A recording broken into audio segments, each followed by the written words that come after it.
اعوذ باللہ من الشیطان الرجیم بسم اللہ الرحمن الرحیم الحمد للہ رب العالمین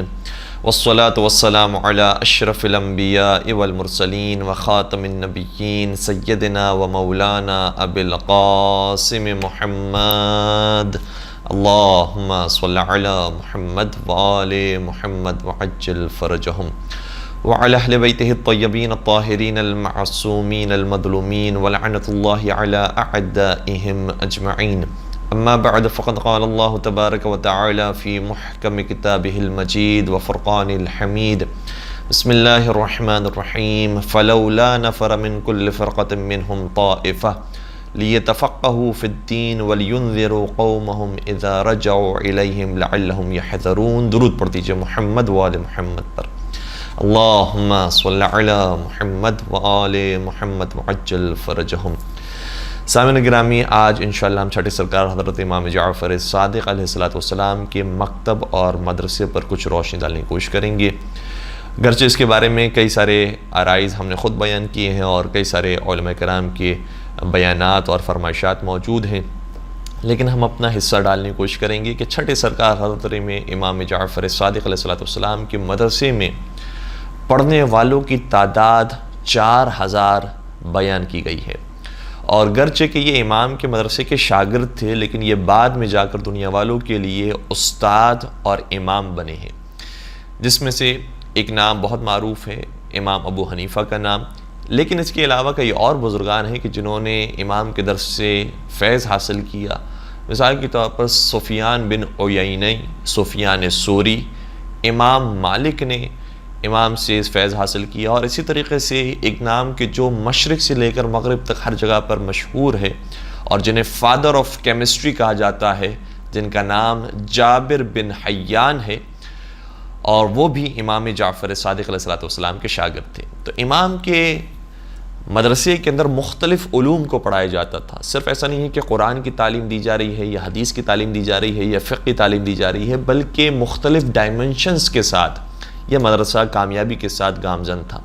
اور واقعاً محسوس کیجئے گا اس بات کو کہ امام کو کتنا کم عرصہ ملا تھا کہ جب بنی امیہ اور بنی عباس کے درمیان اختلاف قائم ہوا ہے اور جنگیں ہو رہی ہیں کہ بنی عباس بنی امیہ کے تختے کو الٹنا چاہتے ہیں اور خود قابض ہونا چاہتے ہیں. اس دوران جو فرصت امام کو ملی ہے،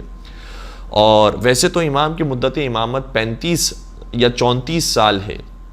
لیکن وہ فرصت تقریباً 10-12 برس کی ہے اور 10-12 سال کی ہے کہ جس کے اندر امام نے اس مدرسے کو اوج تک پہنچایا ہے. اور اس 10-12 سال کے اندر امام نے وہ مدرسہ قائم کیا ہے کہ جس میں پروان چڑھنے والے بعد میں استاد اور امام بنے ہیں. اور اس کی پبلسٹی اور تشہیر کیسے ہوئی ہے، اس کے اندر کیسے لوگوں نے رجوع کیا امام کی طرف، اور کیا امام ہر مسلک کے ہر مکتب کے شخص کو اپنے مدرسے میں داخلے کی اجازت دیتے تھے یا نہیں دیتے تھے. یہ وہ سارے سوالات ہیں کہ جس کو ہم کشف کرنے کی کوشش کریں گے. تو امام نے کبھی بھی اپنے مدرسے میں کوئی یہ بینر نہیں لکھوایا، یہ کوئی عبارت نہیں لکھوائی کہ یہ مدرسہ صرف مکتب اہل بیت کے ماننے والوں کے لیے ہے، یہ مدرسہ صرف شیعان علی کے لیے ہے، یہ مدرسہ صرف امام حسین کے عزاداروں کے لیے ہے. گرچہ ظاہر سی بات ہے کہ اس مدرسے میں زیادہ تر افراد وہی تھے کہ جو امام کو چاہتے تھے، امام کو مانتے تھے، لیکن بہت سے دیگر افراد بھی اس مدرسے کی طرف رجوع کرتے ہیں. اور امام کا دروازہ سبھی کے لیے کھلا ہوتا تھا، چاہے کوئی مسلمان ہو یا غیر مسلم، چاہے کوئی مؤمن ہو یا غیر مومن، چاہے کوئی شیعہ ہو یا غیر شیعہ، چاہے کوئی بہت زیادہ بڑا عالم ہو یا کوئی ان پڑھ اور جاہل ہو، ہر ایک کے لیے امام کا یہ مکتب کھلا رہتا تھا. اور یہی وہ روش اور سنت ہے کہ جو آج ہم نے بھی اپنی عزاداری کے اندر رائج کی ہے، کہ ہماری عزاداری میں، ہماری مجالس میں ہم کبھی کوئی قید نہیں لگاتے کہ یہ شیعوں کے ساتھ مخصوص ہے، یہ حسینیوں کے ساتھ مخصوص ہے، یہ جعفریوں کے ساتھ مخصوص ہے، بلکہ اس مجلس کے اندر چاہے کوئی شیعہ ہو یا غیر شیعہ، مسلم ہو یا غیر مسلم، ہر ایک آ سکتا ہے ہمارے امام باڑے میں، ہر ایک آ سکتا ہے ہماری مجالس میں، ہر ایک شامل ہو سکتا ہے ہماری عزاداری میں. اور جب تک یہ قریب سے ہمارے دلائل کو نہیں سنیں گے تو کیسے ہمارے عقیدے کی طرف آئیں گے اور کیسے ہمارے نظریے کی طرف آئیں گے. اس لیے چھٹے امام نے اسی روش کو اختیار کیا جو پیغمبر اکرم سے روش ملی تھی، قرآن کریم نے یہ اس روش کی طرف دعوت دی ہے، ادعو الی سبیل ربک بالحکمت والموعظۃ الحسنہ وجادلہم باللتی ہی احسن، کہ لوگوں کو دعوت دو تو بالحسنہ، بالحکمت الحسنہ، خوبصورت حکمتوں کے ذریعے اور حکمت کی باتوں کے ذریعے، والموعظۃ الحسنہ، معاف کیجیے گا، بالحکمت والموعظۃ الحسنہ، حکمت کی باتوں کے ذریعے اور بہترین نصیحتوں کے ذریعے۔ تو کہیں یہ بیان نہیں فرمایا کہ صرف جو قرآن کے ماننے والے ہیں، جو اللہ کے ماننے والے ہیں، ان کو دعوت دی جائے، بلکہ یہ دعوت عمومی دعوت ہو، جس میں جو سننا چاہے، جو شریک ہونا چاہے شریک ہو سکتا ہے۔ تو امام کے مکتب کی کچھ خصوصیات اب ہم بیان کر رہے ہیں۔ پہلی خصوصیت یہ ہے کہ مختلف فیلڈز اس کے اندر موجود ہوتی تھی، مختلف شعبے اس کے اندر پائے جاتے تھے، صرف یہ دنیاوی اور دینی تعلیم کا مرکز نہیں تھا، بلکہ اس کے اندر جتنے بھی علوم تھے وہ پڑھائے جاتے تھے۔ دوسری بات یہ ہے کہ کسی مکتب اور کسی مسلک کے ساتھ یہ مختص نہیں تھا، بلکہ تمام مسالک کے لوگ اس درسگاہ میں آ کر درس حاصل کر سکتے تھے۔ تیسری بات یہ ہے کہ اس درسگاہ کے اندر امام نے مختلف ڈپارٹمنٹس بنائے ہوئے تھے اور مختلف شعبوں کے اندر مختلف افراد کو تیار کیا تھا۔ مثال کے طور پر جناب حمران بن اعین کو امام نے قرآن کے علوم سکھائے اور قرآن کا ماہر بنا دیا، اور ایک مکمل تفصیلی روایت ہے کہ ایک شامی مدینہ میں داخل ہوتا ہے اور چھٹے سرکار حضرت امام جعفر صادق علیہ السلام کی خدمت میں آتا ہے۔ جب امام کی خدمت میں پہنچا تو عرض کیا کہ فرزند رسول، ہم نے آپ کے بارے میں سنا ہے کہ آپ ہر علم کا جواب دے سکتے ہیں اور ہر سوال کا جواب آپ کو جو معلوم ہے، اور باقاعدہ امام نے وہی انداز اختیار کیا تھا جو ان کے جد مولا امیر المومنین کا تھا۔ مولا علی نے بھی منبر کوفہ میں آ کر یہ فرمایا تھا کہ سلونی قبل ان تفقدونی، اور یہی بعینہ ہی جملے چھٹے سرکار نے ارشاد فرمائے تھے، سلونی قبل ان تفقدونی، مجھ سے سوال کرو قبل اس کے کہ تم مجھے کھو بیٹھو۔ تو کہا کہ میں آپ سے سوالات کرنا چاہتا ہوں۔ کہا کس موضوع پر سوال کرنا چاہتے ہو؟ کہا قرآن کے موضوع پر سوال کرنا چاہتا ہوں۔ امام نے ارشاد فرمایا اگر تم قرآن کے موضوع پر سوال کرنا چاہتے ہو تو اے حمران تم آؤ اور اسے جواب دو۔ باقاعدہ روایت کا جملہ یہ ہے، یا حمران دونک الرجل، اے حمران تمہارے پاس ایک آدمی آیا ہے، اس کے پاس جاؤ۔ تو اس شخص نے کہا کہ فرزند رسول، میں حمران سے گفتگو نہیں کرنا چاہتا، میں آپ سے مناظرہ کرنا چاہتا ہوں، میں آپ سے گفتگو کرنا چاہتا ہوں۔ اچھا، یہ لفظ مناظرہ بھی ہمارے یہاں کبھی کبھار بہت زیادہ تند اور تیز معنی میں استعمال ہوتا ہے، جبکہ مناظرے کا ایک سمپل سا معنی ہے کہ ایک دوسرے کو کے سامنے اپنی نظر دینا، اپنی رائے دینا، ایک دوسرے کے سامنے اپنی دلیل دینا، اسے مناظرہ کہا جاتا ہے۔ تو کہا کہ میں آپ سے مناظرہ کرنا چاہتا ہوں۔ امام نے فرمایا کہ جو میں نے حمران تمہارے لیے پیش کیا ہے، اگر تم نے حمران کو شکست دے دی تو گویا ایسے ہی ہے کہ جیسے مجھے شکست دی تھی۔ روایت کا جملہ یہ ہے، ان غلبت حمران فقد غلبتنی، اگر تم حمران پر غالب آ گئے تو گویا ایسے کہ مجھ پر غالب آ گئے۔ امام نے جناب حمران کی ایسی تربیت کی ہے، اللہ اکبر، اتنا بھروسہ، اتنا اعتماد دیا ہے جناب حمران کو، اور خود ان کے اوپر اتنا اعتماد تھا کہ فرمایا اگر تم نے حمران کو شکست دے دی ہے تو صرف حمران کو نہیں، تم نے اس کے امام کو شکست دے دی۔ اور یہ تعبیر ظاہر سی بات ہے کہ غیبت امام زمانہ کا زمانہ ہے، اس لیے امام زمانہ کی طرف سے کسی مجتہد کے لیے باقاعدہ نہیں آئی ہے، لیکن اگر فرض کریں کہ امام اگر کسی مجتہد کے بارے میں کہہ دے کہ اگر اس مجتہد کو تم نے شکست دے دی تو گویا ایسے کہ جیسے امام زمانہ کو شکست دے دی، تو اس مجتہد کی کیا بات ہوگی، کس معیار پر وہ مجتہد اور مرجع فائز ہوں گے۔ البتہ اس سے ملتی جلتی تعبیر آئی ہے ہمارے مراجعین کے لیے، اور توقیع حضرت حجت ابن الحسن عجل اللہ تعالیٰ فرجہ الشریف کے اندر، اللہم صلی علی محمد و علی محمد، اس میں باقاعدہ یہ روایت کا جملہ ہی ہے کہ وَأَمَّا الْحَوَادِثُ الْوَاقِعَةُ فَارْجِعُوا إِلَىٰ رُوَاةِ حَدِيثِنَا، اب جو نئے واقعات پیش آئیں گے اس میں تم ہمارے احادیث کو روایت کرنے والوں کی طرف رجوع کرو،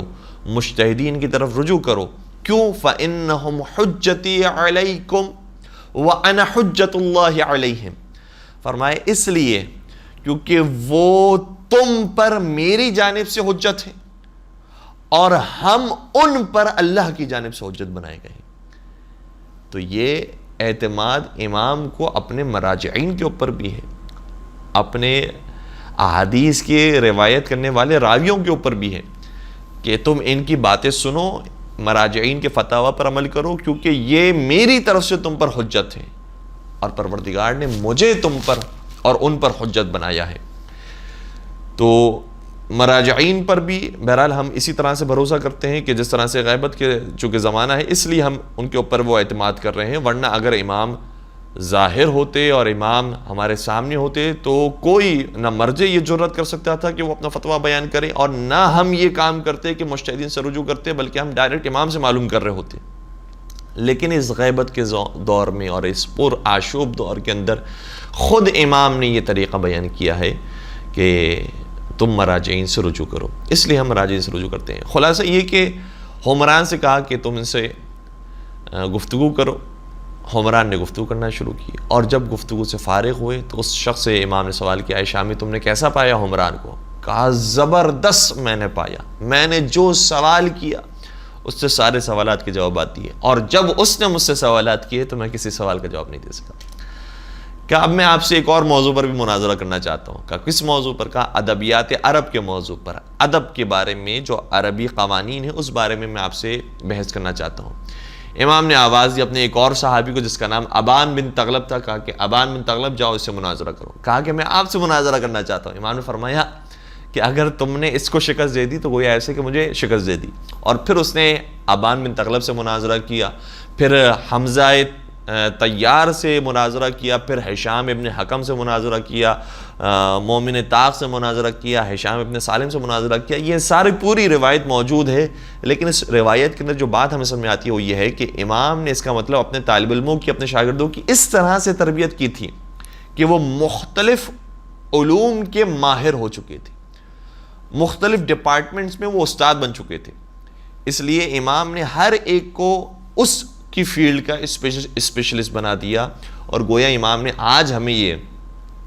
ہمارے لیے بھی درس بنتا ہے کہ ضروری نہیں ہے کہ اگر ہم دین کو سمجھ رہے ہیں تو دین کے تمام امور کو اور تمام علوم کو ہم جانتے ہو۔ ممکن ہے کہ کوئی فقہ کا ماہر ہو، ممکن ہے کہ کوئی تفسیر کا ماہر ہو، ممکن ہے کہ کوئی امامت کے ابحاث کو اچھے طریقے سے بیان کر سکتا ہو، ممکن ہے کہ کوئی اخلاقی موضوعات کو، اصلاحی موضوعات کو اچھے طریقے سے بیان کر سکتا ہو۔ تو اگر آج بھی اس طرح سے مختلف امور کے اندر اور مختلف علوم کے اندر ہمیں اسپیشلسٹ نظر آتے ہیں تو یہ وہی تربیت ہے کہ جو چھٹے امام جعفر صادق علیہ السلام کی تربیت تھی۔ اور پھر مختلف ڈپارٹمنٹس کے اندر جو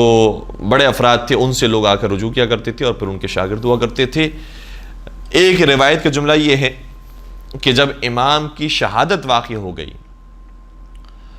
تو ایک بہت بڑے عالم دین اور ایک بہت بڑے مورخ کوفہ میں داخل ہوئے، اور مسجد کوفہ میں جب پہنچے تو وہ بہت بڑی مسجد جس کی زیارت الحمدللہ ہمارے ناظرین اور سامعین نے کی ہوگی، اور اگر نہیں کی تو پروردگار اس کی زیارت نصیب فرمائے۔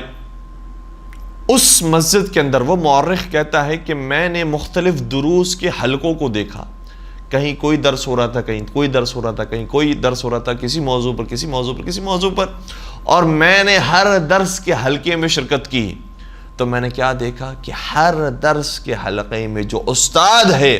وہ حدیث بیان کرتا ہے تو کہتا ہے کہ میں نے یہ حدیث امام جعفر صادق علیہ السلام سے، میں نے یہ حدیث جعفر ابن محمد سے سنی ہے، میں نے یہ حدیث امام صادق سے سنی ہے۔ اور کہا میں نے ان حلقوں کو شمار کیا اور ان دروس کو شمار کیا جو اس وقت مسجد کوفہ میں ہو رہے تھے، تو میں نے اس کی تعداد جب گنی تو پتہ چلا کہ 900 درس ہو رہے تھے مسجد کوفہ کے اندر، اور ہر درس دینے کی والے کی آواز یہ تھی کہ میں نے یہ حدیث جعفر ابن محمد سے سنی۔ صرف کوفہ کے اندر یہ ماحول ہمیں نظر آتا ہے، تو آپ محسوس کیجئے گا بصرہ کے اندر اگر درس ہو رہے ہیں، مدینہ کے اندر درس ہو رہے ہیں، مکہ میں درس ہو رہے ہیں، مصر میں درس ہو رہے ہیں، تو ہر جگہ پر امام جعفر صادق علیہ السلام کی حدیث اس طریقے سے بیان کی جا رہی ہے۔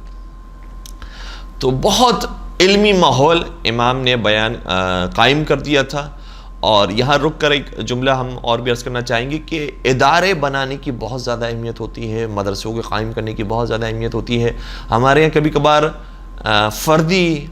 تعلیم پر تو زور دیا جاتا ہے اور فردن جو چیزیں ہیں اس کے اندر تو زور دیا جاتا ہے، لیکن ایک باقاعدہ ادارہ قائم کرنا، جس طریقے سے ایک پلیٹ فارم سے ہم مخاطب ہو رہے ہیں مدرسۃ القائم کے پلیٹ فارم سے، اسی طریقے سے مختلف پلیٹ فارم کو بنانا کہ یہاں سے